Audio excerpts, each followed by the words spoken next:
Welcome back to the Why Right podcast. I am Alex Angula, and what a opening day for college football. Even though it was just 4 games for teams that not too many people are going to care about or hell even know about, and I finally figured out how to pronounce one school's name after watching a video.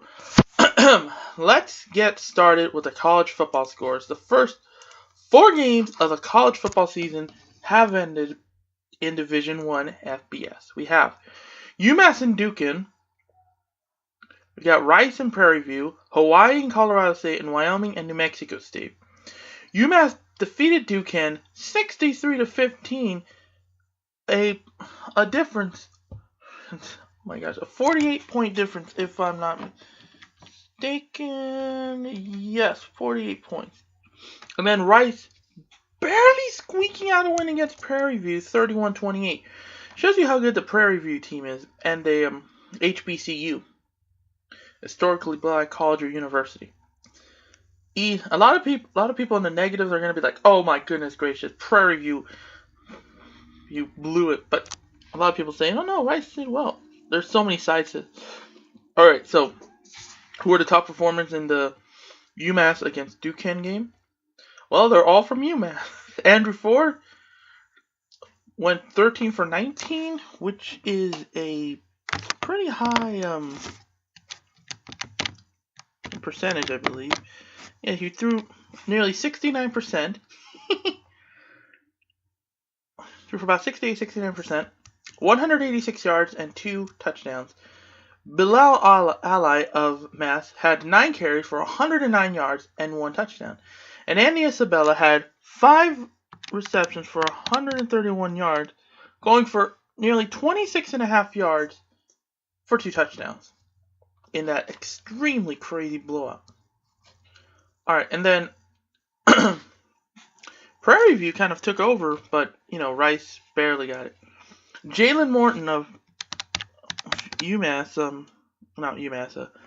Prairie View went 16 for 20 for about a 57% clip, 244 yards, and 3 touchdowns. Emmanuel Asukpa from Rice had 32 carries, 173 yards, and only had 1 touchdown. So he went about, 5 yards? I don't know. He went about 5.1 yards. 5.4 yards. That was close. And then Tristan Wallace had 5 receptions for 147 yards with 1 touchdown. Nearly 29.5, actually 29.4 in a losing effort. And then Colorado State had both the top pass performer and a top receptionist, but Hawaii had the top rusher. Colorado State had KJ Carta Samuels going 34 for 50 for an exactly 68% clip, 537 yards, and 5 touchdowns. Holy crap. Cole McDonald for Hawaii had 13 carries for 96 yards and 2 touchdowns, which attributes to about 7.4 yards a carry. And then Preston Wilson had 9 receptions for 188 yards, which is about almost 21 yards a carry for 2 touchdowns. Both Carter Samuels and Williams in the losing effort. And then Wyoming just blew out New Mexico State. New Mexico State prevented any any shutout from happening in the fourth quarter with a 29-7 win. And I'm just going to say this is crazy. Matt Romero went 16 for 27 and had a roughly 59% passing percentage for 140 yards and 1 touchdown. And Nico Evans of Wyoming, Matt Romero from New Mexico State, Nico Evans went 190 yards for 24 carries, attributing to about a 7.92 yards per carry, almost 8 yards a carry. It's 24 carries, 190 yards for 2 touchdowns, and Drew Dan of New Mexico State had 2 receptions for 60 yards and a touchdown, meaning he got 30 yards each reception. Now, how how sad is that? I'm just kidding. All right, so let's take a look to the upcoming games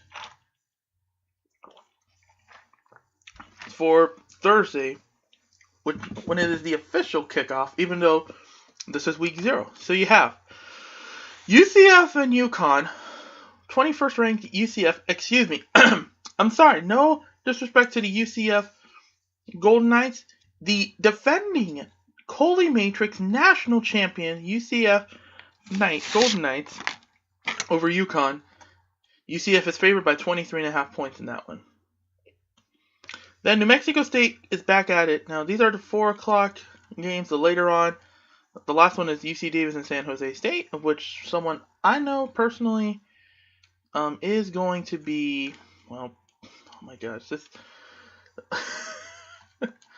like I mentioned, UCF, the defending Holy Matrix national champions, and they are officially listed as national champions in the NCAA record book. So there's that.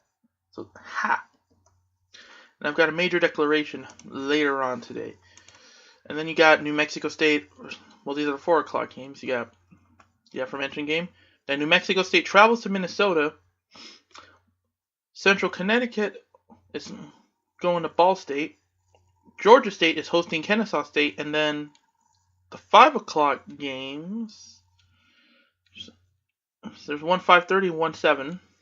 So the 5 o'clock games, you have Southeastern Louisiana going up to University of Louisiana Monroe. Northwestern going to Purdue, a very notable game because it opens up Big Ten play right off the bat. Wake Forest going to Tulane. Savannah State going to University of Alabama at Birmingham. Sorry, my voice is just gone as I mentioned. Missouri State going to Oklahoma State. And then Weber State going to Utah. The 5:30 game will be Northwestern State and Texas visiting Texas A&M. And then the 7 o'clock game is UC Davis visiting San Jose State. And those are the Thursday games. I'm not even going to get into the Saturday games. Because Saturday starts at 9. But, you know what the heck, I'll do Saturday as well. I'm not going to do Saturday. Saturday is just like murder. But, we'll start it off, okay? There are a couple more games on. So the 3 o'clock game, Syracuse and Western Michigan. Syracuse faces off against Western Michigan in Kalamazoo. Eastern Michigan hosts Monmouth. Michigan State, ranked 11 in the country, is hosting Utah State. And Michigan State's favored by 22.5. Sorry. Duke is favored over Army. Army goes to Duke, who is favored by 2 touchdowns. Wisconsin hosts Western Kentucky. Wisconsin is favored by 34.5. Stanford hosts San Diego State, who is Stanford is a 15.5 point favorite. Portland State visits Nevada. Colorado and Colorado State almost immediately. Right, so the games, as mentioned, Syracuse and Western Michigan is at 3 p.m. Pacific. Monmouth and Eastern Michigan, 30 minutes afterwards. Utah State and Michigan State, Army and Duke are both at 4 o'clock. Western Kentucky and Wisconsin is at 6, along with San Diego State and Stanford, and Portland State and Nevada. And in Colorado and Colorado State, where Colorado State is favored by 7, is at 6:30 p.m. And I'm not even going to go into those Saturday games because, oh my goodness gracious. It's just too much, okay? It's just way too much. Way too much. And I also spent too much time covering this shit. But if you've somehow forgotten, UMass beat Duquesne 63-15. Rice beat Prairie View 31-20 in a last-second field goal. Hawaii beat Colorado State 43-34, and Wyoming defeated New Mexico State 29-7. 7. And that, my friends, is a rattler. Okay? So, let us move on to the next topic on my list, and that is the MLB Playoff formats from 1969 to the current day. So, the Major League Baseball postseason prior to 1969 was simply non-existent. Basically, from the very beginnings of the league up to 1968, whoever won the league, that was your champion.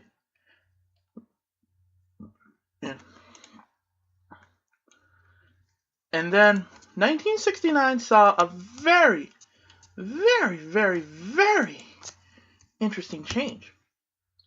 1968, as mentioned, was the very last World Series, and that was the one where the Detroit Tigers defeated the St. Louis Cardinals. And a lot of people said it was a bit of an upset because of Bob Gibson. Not really. Detroit had a 6-game advantage over St. Louis. So, yeah, it's also the 50th anniversary. Then in 1969, there was going to be a little more drama. So in 1969, they instituted a brand new league series. It's called the League Championship Series. And it started in 1969. And a little bit of trivia.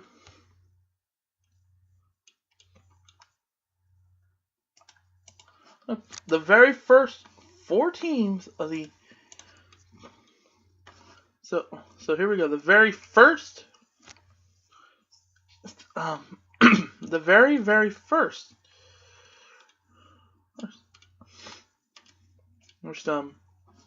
LCS.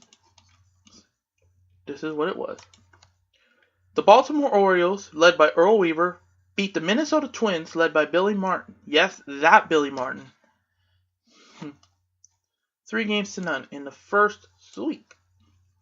And the New York Mets, led by Gil Hodges, a former Dodger great, defeated the Atlanta Braves, led by Lum Harris.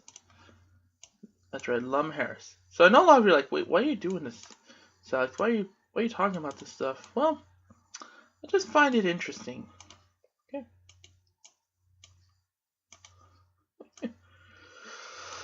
So yeah, that is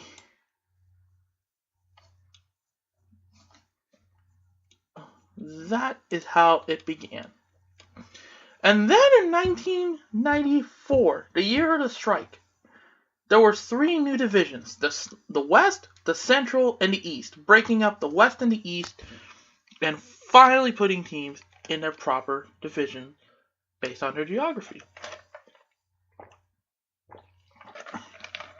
So, the format began in the divisional series. So you have the NLDS and the ALDS. The very first ALDS was not contested in 1995 as everyone thought it would be, or expected it. It was first contended as a special one-off in 1981 because of the strike in 1981. So who was involved in those LDS? You had the Yankees facing off against the Brewers, and yes, folks, just like the Astros, the Brewers initially started in the American League and then moved over to the National League. Wowzers. And the Athletics faced off against the Royals. The Yankees defeated the Brewers 3-2. That's interesting. The year later, Brewers were going to win their only championship, like their only pennant, as far as I'm concerned. And the Athletics swept the Royals. So Yankees were led by manager Bob Lemon. Brewers were led by manager Buck Rogers. The Athletics were led by Billy Martin, who has a pretty good knack of playing baseball. and managing it. And the Kansas City Royals were led by Dick Howser. In the NLDS, the Expos played the Phillies, and the Dodgers played the Astros. And the very, very, very first year that went off, you had the Expos led by Jim Fanning beat the Phillies led by Dallas Green, not the voice actor for Gumby, but the manager for the Phillies, in an exciting 3-2 series, divisional series. And then the Los Angeles Dodgers, led by Tommy Lasorda, defeated the Houston Astros, led by Bill Virdon, both 3-2. And now, the official start of the National League and American League Divisional Series, you had the Cleveland Indians, led by Mike Hargrove, sweep the Boston Red Sox, led by Kevin Kennedy, 3-0. And the Seattle Mariners, led by Lou Piniella, defeated the New York Yankees, led by Buck Showalter, yes, the current the current manager of the Baltimore Orioles. And the Yankees were the wild card that year. They defeated them on the double. That's what happened. So for a lot of you, they're like, but didn't the Mariners win? Yeah, that's what the double is. The double not only saved baseball in Seattle, but also helped the Mariners go to the LCS, where they lost to the Indians, who eventually lost to the Braves. Alright then. The National League Divisional Series was, well, it featured only one team coming back, per se, after a 14-year break. The Atlanta Braves defeated the Colorado Rockies. The Braves led by legendary manager Bobby Cox. Rockies led by Don Baylor. They defeated them 3-1, and the Cincinnati Reds, led by Davey Johnson. Of course, Tommy Lasorda in his next to last year led the Dodgers to the playoffs for one last year before, well, Reds swept them 5 years after their World Series championship. Okay then. And ooh, I'm just looking at this photo right here. And then 2012, dare I say it? 2012 started the controversy.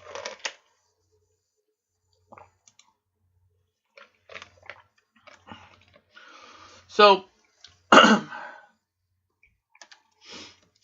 basically, a lot of people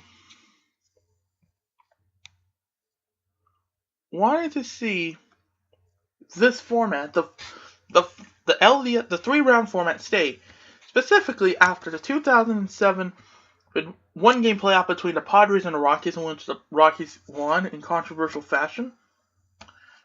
The 2008 AL Central, the 2009 AL Central tiebreaker, and then of course, Game 162.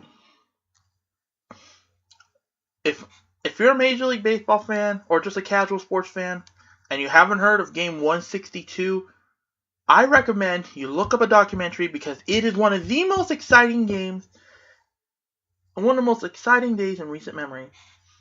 And I gotta tell you, you're gonna love it. They wanted more competition, you take out the wild card game. Because, I'll tell you why in a moment. So as of right now, prior to 2017, so there have been 6 wildcard games, both in the American League and the National League. So, the American League had the Orioles defeat the Rangers 5-1, and the Orioles lost to the Yankees, who lost to the Tigers, and then they lost to the Giants. Then the Rays defeated the Indians. Orioles beat the Rangers 5-1. Rays beat the Indians 4-0. Royals defeated the Athletics 9-8 in what is known as one of the greatest. What is known as one of the greatest games of all time, because of the way that, it was won. Then, of course, the Astros came back, Astros won 3-0 against the Yankees. And of course, those same Astros lost to the eventual World Series champion, Kansas City Royals. And then the Blue Jays defeated the Orioles 5-2 and 11 after Showalter decided to bring out Ubaldo Jimenez instead of Zach Britton. And then the Yankees defeated the Twins 8-4. And that's that. Then of course the Cardinals defeated the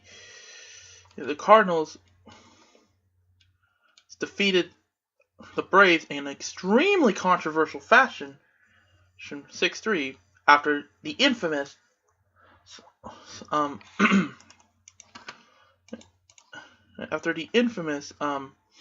infield fly.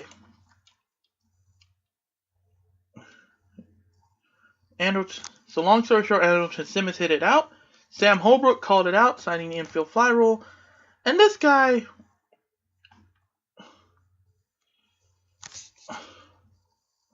well, you know what happened.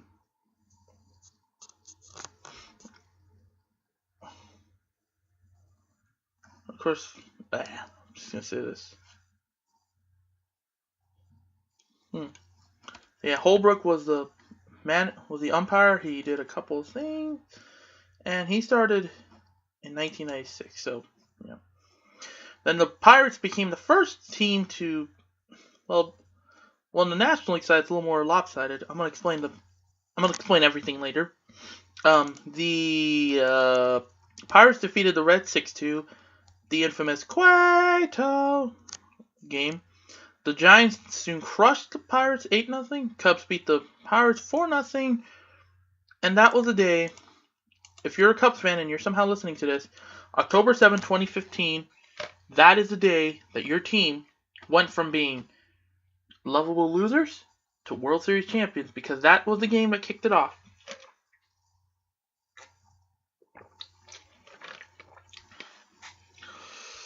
The Giants defeated the Mets 3-0, and then the Diamondbacks defeated the Rockies 11-8, where they then lost to the eventual National League champion Dodgers. So, in the 6 and the 12 wildcard games played, excluding the controversy, the home team, the road team, has about a 58.4%, like 58.3%, like winning percentage, 58.3 winning percentage, and you can tell what the home team has. They have a 41.7 losing percentage. So far the road team's kind of gone on. The only two teams that have actually gone on to the World Series were the Royals and Giants. And by the way, Madison Bumgarner, you're not that good a pitcher. I'm gonna say that. No, a lot of Giants fans will be like, "Oh, you're salty." I'll be like, 1908. So yeah. But the records were actually it's actually a historical game. The 2017 National League wildcard game was it's become a record breaker, because there were most runs scored by one team, by runs scored by both teams, and of course, all that stuff. So October 4th, 2017, the 2017 National League wildcard game was a bit of a romp. So even though the Rockies made it interesting starting in the 7th, they couldn't get anything going, especially with Archie Bradley hit a 2-run triple. So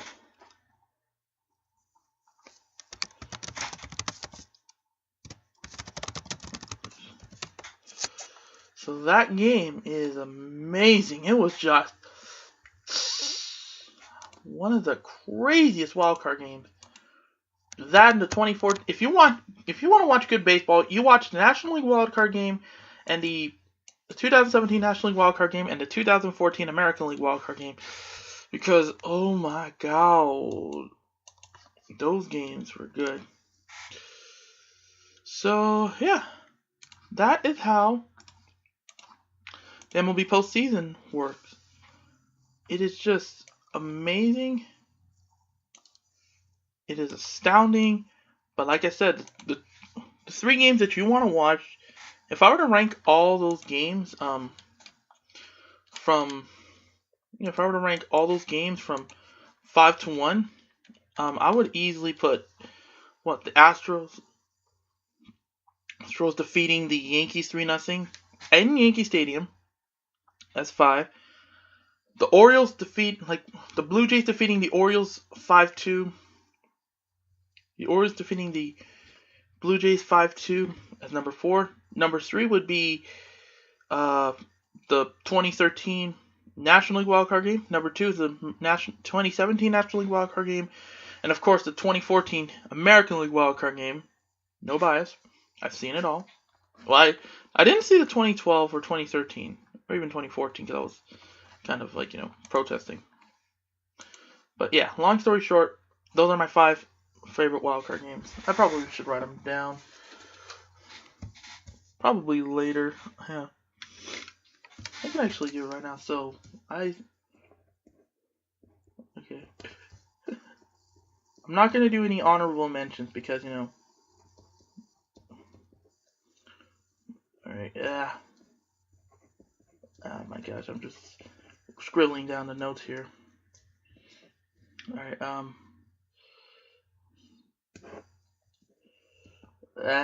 fuck me running,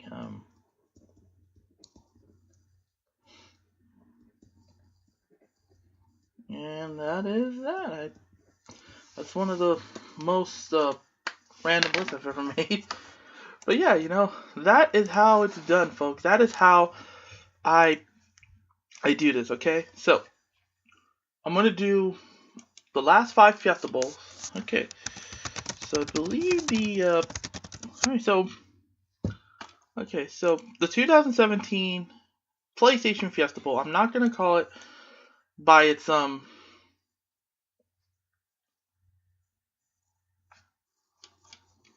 what? There's not going to be a Fiesta Bowl? Oh, it's going to be one of the New Year's 6. Okay. So there's not going to be a Fiesta Bowl this year. Okay. No biggie. So, I get it. So if there's 2, then that means, okay. 1, 2, 3, 4, 5. So, the 2016, I believe. 2016 Fiesta Bowl, I believe, was the, I don't like saying it Battle Frog, but I'm just gonna call it the Fiesta Bowl. Vizio is fine. Tostitos is the one I grew up with because one big reason. 2007 Tostitos Fiesta Bowl. If you watch that, I believe it's the 2017. That's 2007 Tostitos Fiesta Bowl where, Boise State defeated Oklahoma. Hook and ladder. Oh. So, here we go. So, 2014 Tostitos Fiesta Bowl is the first one we'll start off with. It's the BCS Bowl game, and then there's 1, 2, 3, 4, 5. So, I'll tell you if it's a CFP. Sorry if I've been rambling on for a bit. I was just doing all the notes and all that shit. So, okay. So, the UCF Knights. I thought it was the Gold Knights. I guess they dropped it a while ago. Okay, so. It's not a bad one. I mean, this one compared to the Sun Bowl, heck, my favorite bowl games are the Fiesta Bowl, the Sun Bowl, and the Rose Bowl. Because Fiesta Bowl, 2007. The Rose Bowl I've been to, and the Sun Bowl I associate with New Year's Eve. Okay. So, we're going to start off with a scoring summary, and then we're going to do, the stats, and yeah, I feel like, I'm going to say that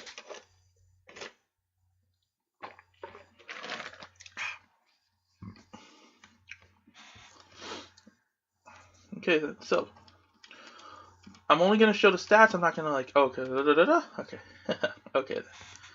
Alright, so, a little bit of history. The Fiesta Bowl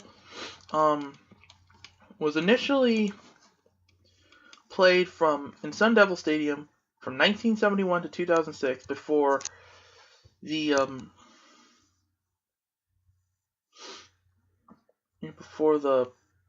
all that stuff.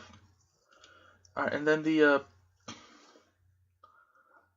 current conference times are either an at-large or group of 5 because it's a New Year's Six Bowl, and yeah. Prior to that, it was the WAC and the Big 12. Okay, so very first. Alright, so we're going to go quarter by quarter. So there's 3 plays in the first, 4 plays in the second, 2 in the third, and 5 in the fourth. Okay, so. Alright, so first. Alright, I am so sorry about this. I'm kind of on a energy high. So Storm Johnson had an 11-yard touchdown run, 7-0 UCF. Another a 2-yard run by Johnson, 14-0 UCF.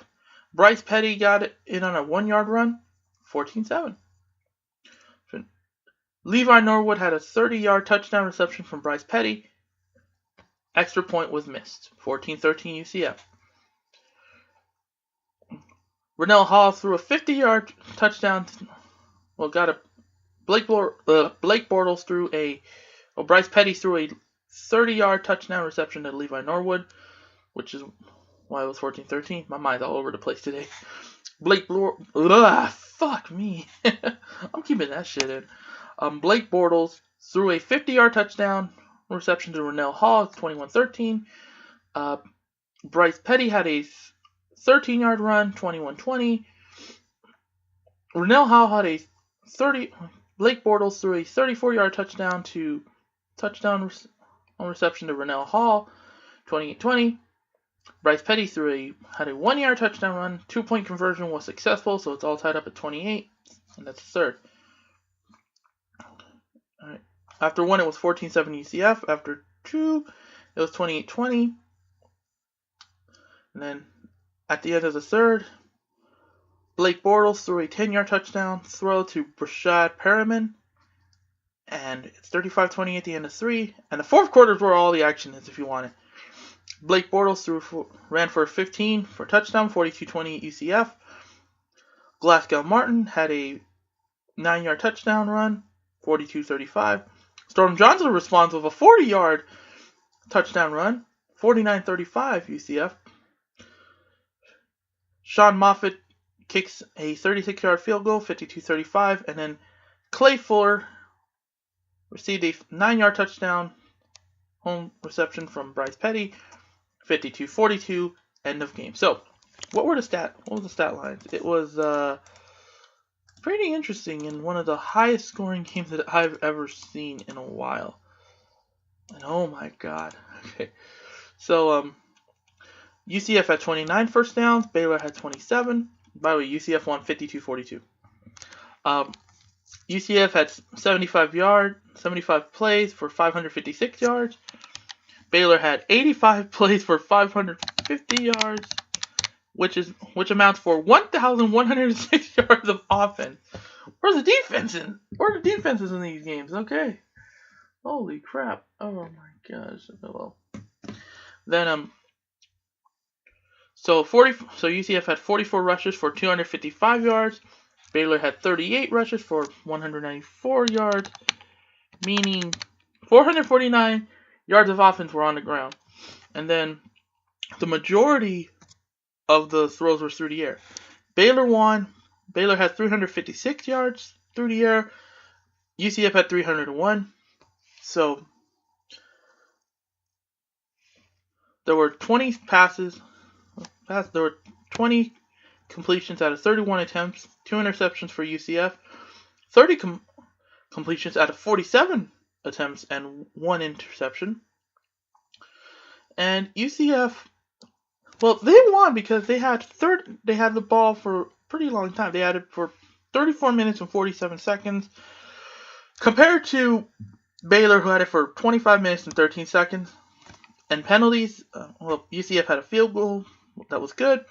Baylor missed their only one. UCF only had 4 penalties for 40 yards, which is about 10 yards of penalty. And then Baylor, they had 17 penalties for 135 yards, which is like, I don't know, 12, 13 yards. Well, either way, that is insane. Just thinking about that, you get that. And that was literally New Year's Day. So, you know when the next Fiesta Bowl was? Yeah, it was later that year, between Boise State and Arizona. Which I'm probably gonna have to get. Okay, so, oh my goodness gracious, I'm gonna kick my own ass with this shit.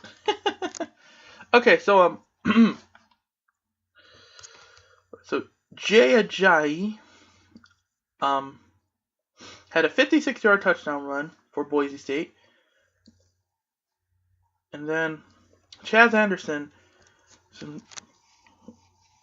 got a Grant Hedrick throw, ran for 57 yards, got a touchdown reception, 14-0 already.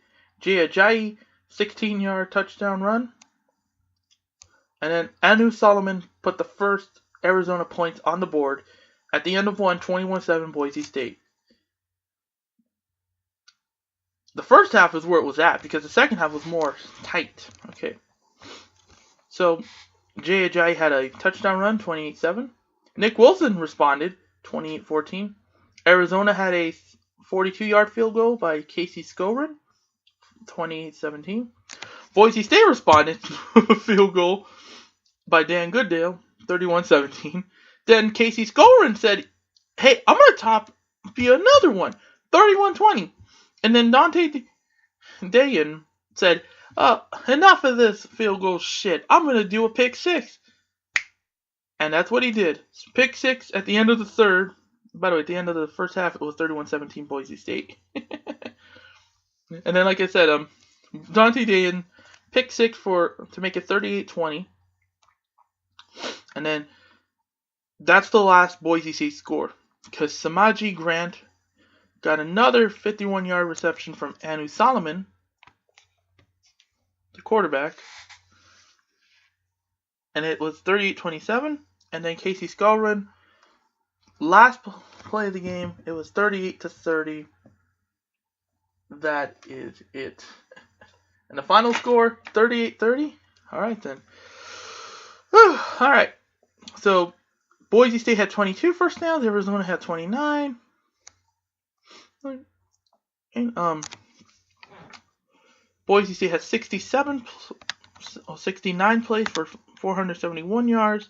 Arizona had 106 plays for 492 yards, which amounts to 962 yards of offense. Boise State 34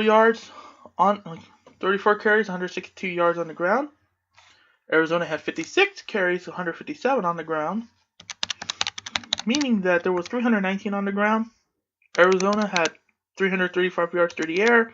Boise State had 309 through the air, meaning 644.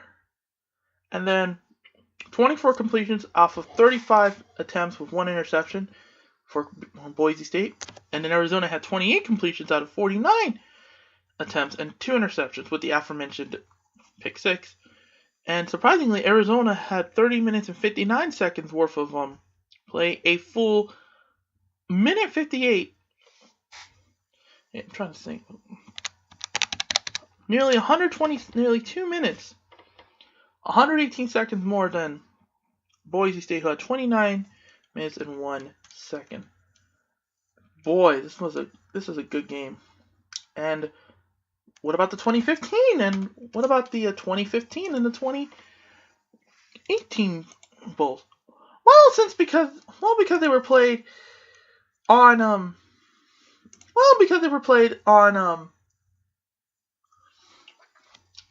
they were played on like opposite spectrum of the year.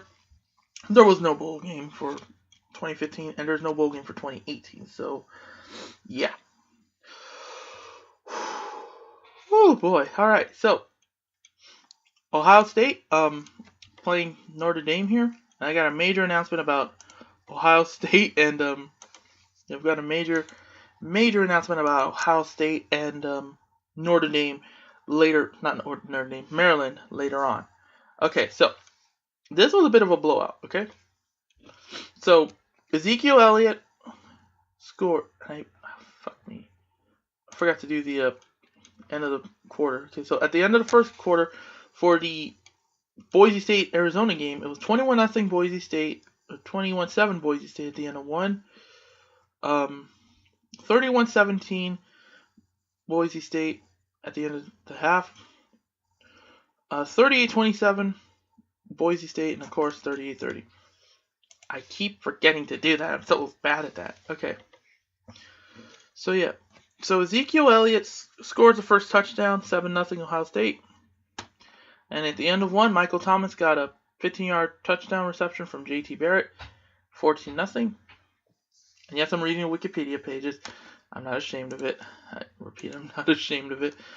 Notre Dame breaks the shutout with Josh Adams' 3-yard touchdown run. 14-7 then. And Ezekiel Elliott hit 2 consecutive plays, 21 and 28-7. And then Deshaun Kaiser got a touchdown at the end of the half, 28-14 Ohio State. And then Chris Brown for not the Chris Brown, not the singer that everyone knows and loves, that I don't like because of, well, you know what? Gets a touchdown, 4-yard reception, 4-yard touchdown reception, 28-21 Notre Dame. That's probably the closest they'll come. And then Ezekiel Elliott had a 47-yard touchdown run, 35-21 at the end of 3. And as I mentioned, Ohio State and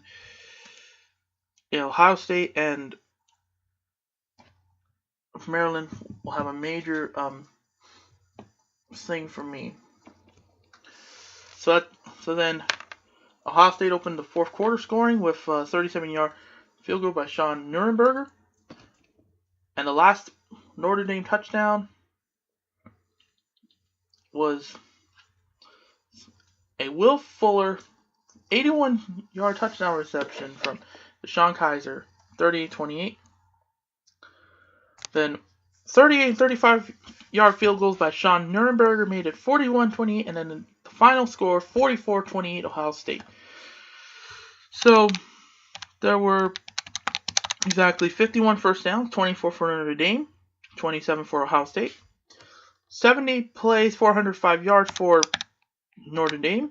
85 plays and 496 yards for Ohio State, making it 901 yards. Can we take one back, please, so it can be a perfect 900? Now you can tell 32 rushing attempts for 121 yards by Notre Dame, 54 rushing attempts and 285 yards for Ohio State, 406 on the ground. And Notre Dame actually, the losing team, actually got, yes, I got a calculator, 495 yards to the air, 284 for Notre Dame and 211 for Ohio State. And then Notre Dame had 22 completions out of 30 attempts with 1 pick. Ohio State had 19 completions out of 31 attempts and 1 interception. And then Ohio State had the ball for 32 minutes and 45 seconds compared to Notre Dame's 27 and 15, meaning they had the ball for 5.5 more minutes. And the only Fiesta Bowl that was sponsored by Battle Frog. And now a semifinal game.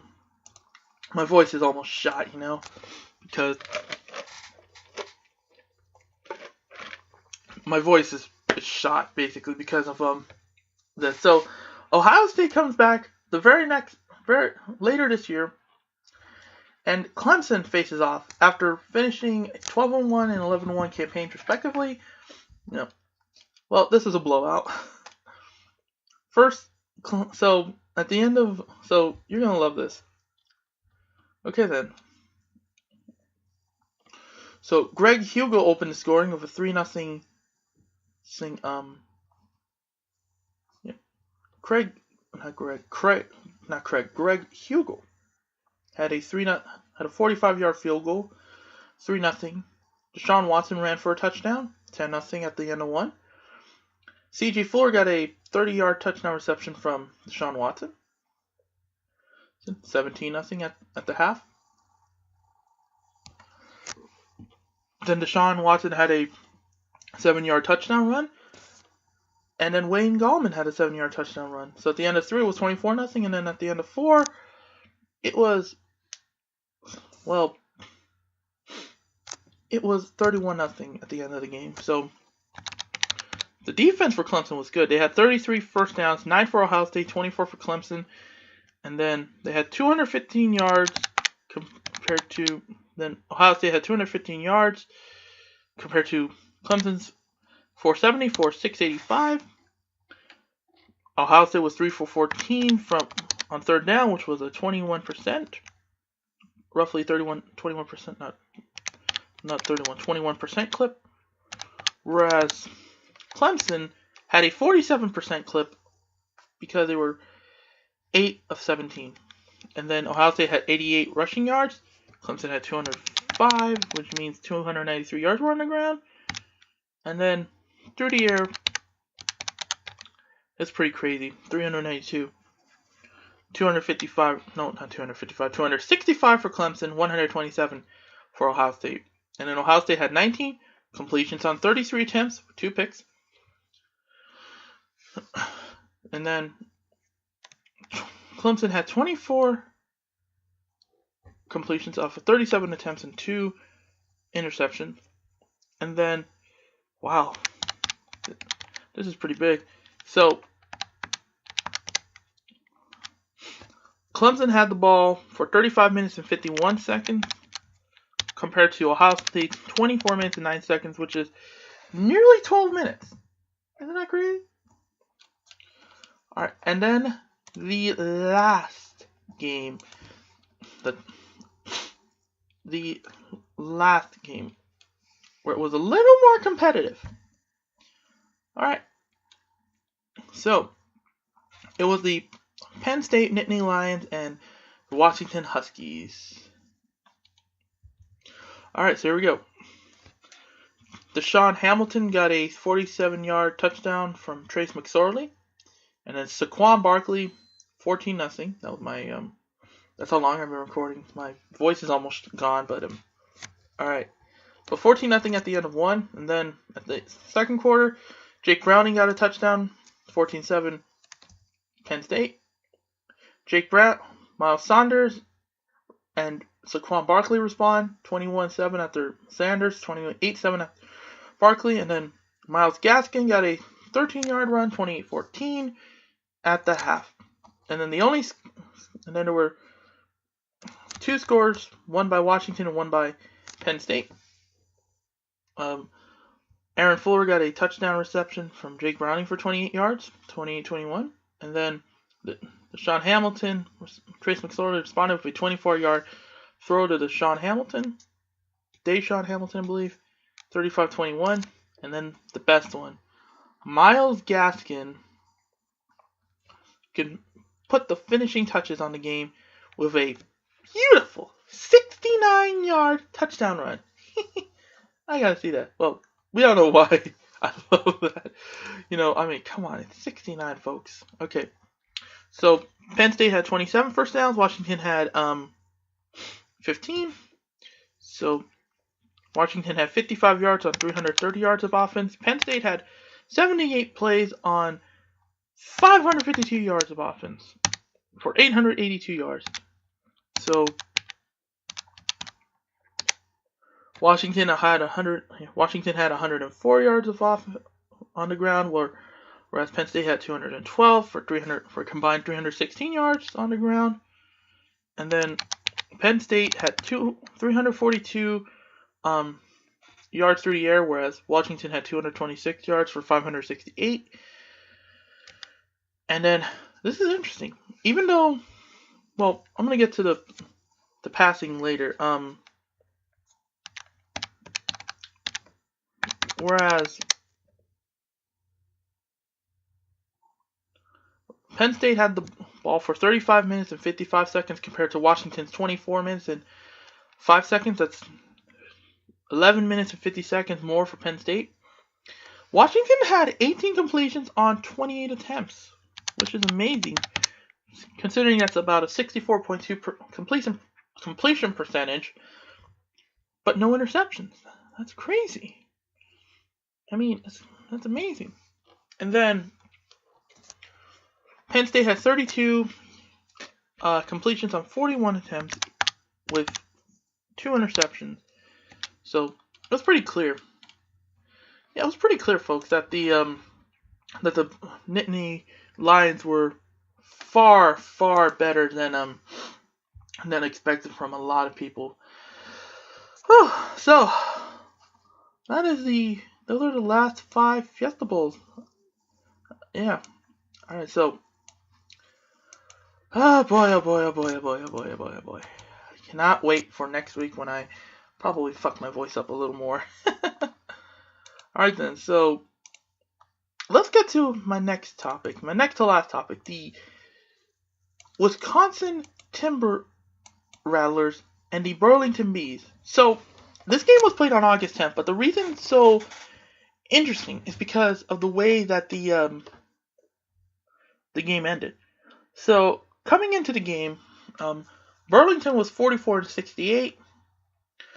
Wisconsin were 55-61. So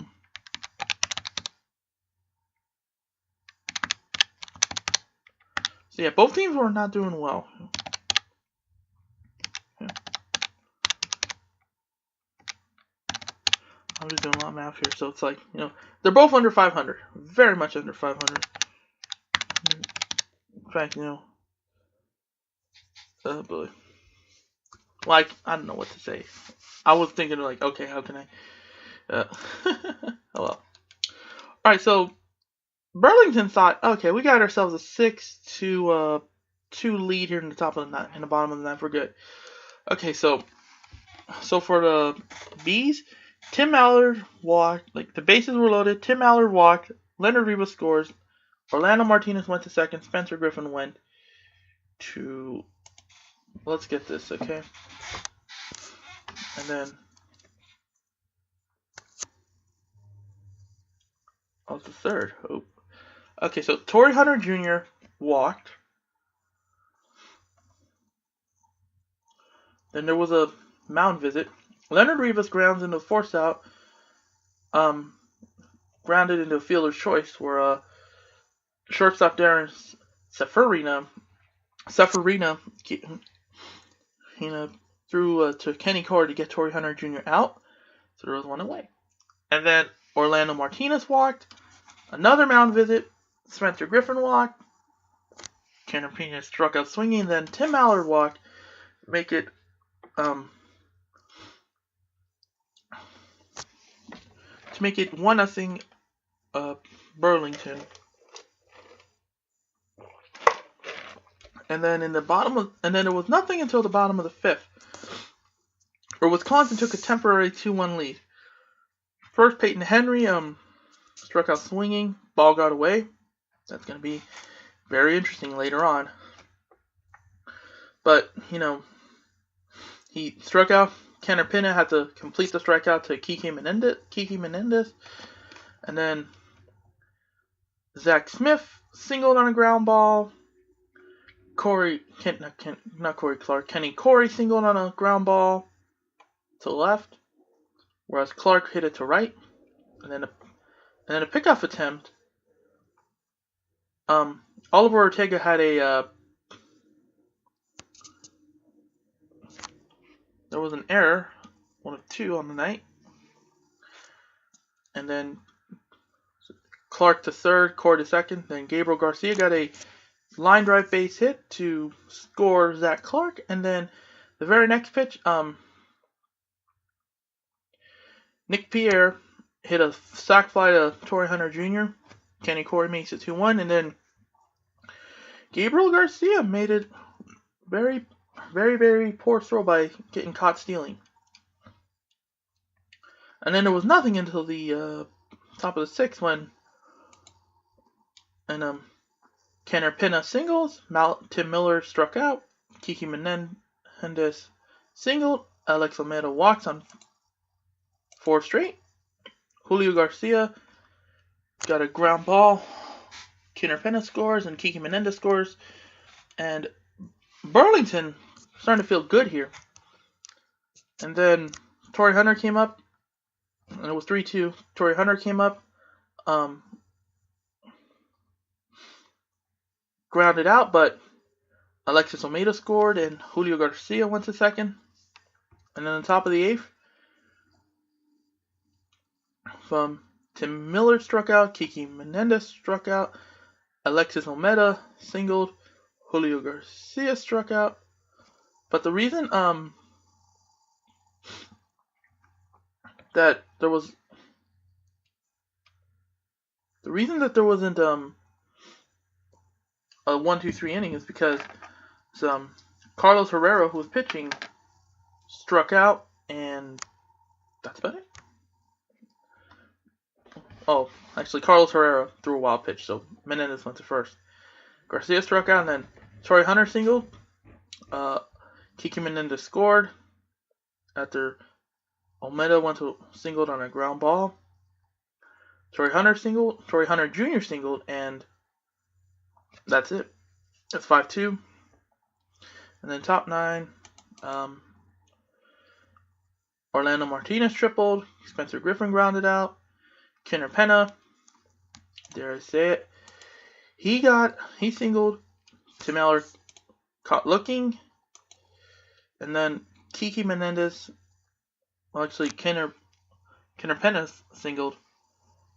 And that's 6-2. Then the bottom of the 9th was very, very interesting. So Anthony Benitez came in to replace Makey Perez.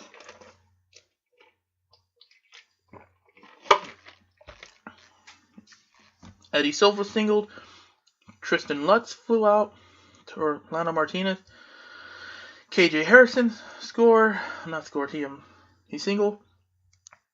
And then Benitez uncorked a wild pitch. Silva scored. KJ Harrison to second after singling. Peyton Henry walked and then went out. It's starting to get interesting, isn't it? And then Zach Clark lined out. You just need one more. Okay, Kenny Corey singled. KJ Harrison scores. No big deal. Gabriel Garcia walks. And then, this is where things get interesting. First a mound visit, then James Zimba came in for Anthony Benitez. And, oh my goodness gracious. Nick Pierre comes up. He struck out to end the game. So it should be 6-4 Burlington, right? They should get their 45th win and hand Wisconsin their 62nd loss, right? Well, not exactly. Not exactly. Nick Pierre struck out.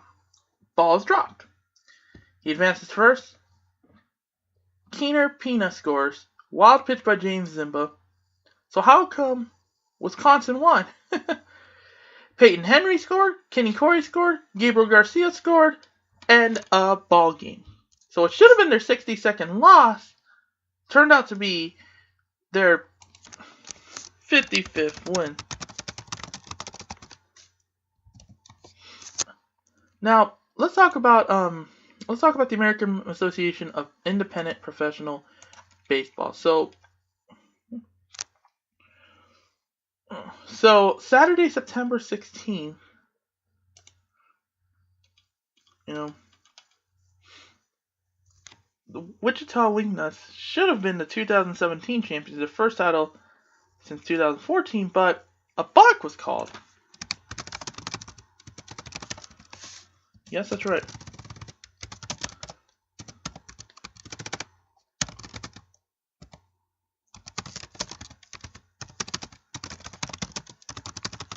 That's right, folks. So, what should have been a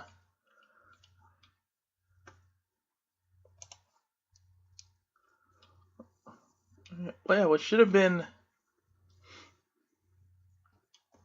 a win for the Wichita Wingnuts turned out to be a losing effort because of one big reason, and that is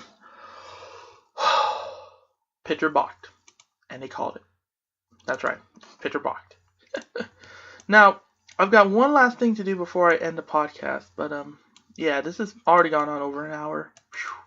My major declaration is this: if Ohio State or Michigan win a game this year, in my eyes, it does not count, because to me, they are already 0-12. And even if they make it officially, I'm not going to count it, because Maryland, we all know what happened. Of course, Ohio State, everybody and their mother knows what happened.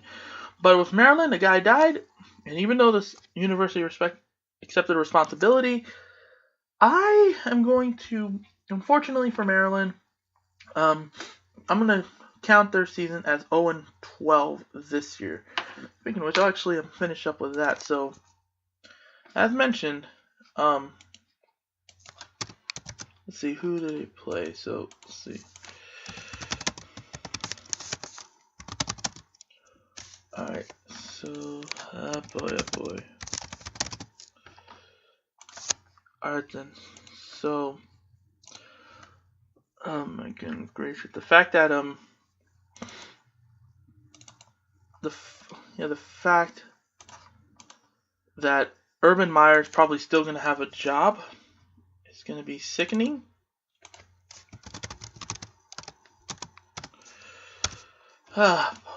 So, let's see. 1, 2, 3, 4, 5, 6, 7, 8, 9, 10, 11, 12. Yeah, they're 12. So, yeah, long story short, to me, they're 0-12. And actually, they do face off on November 17th. So, it's the Asshole Bowl, folks. November 17th, in the, November 17th, it's the Asshole Bowl. Okay. Remember to tune in and then tune out when the kickoff begins. Alright? I hope a lot of people don't kill me for that. So, yeah. So,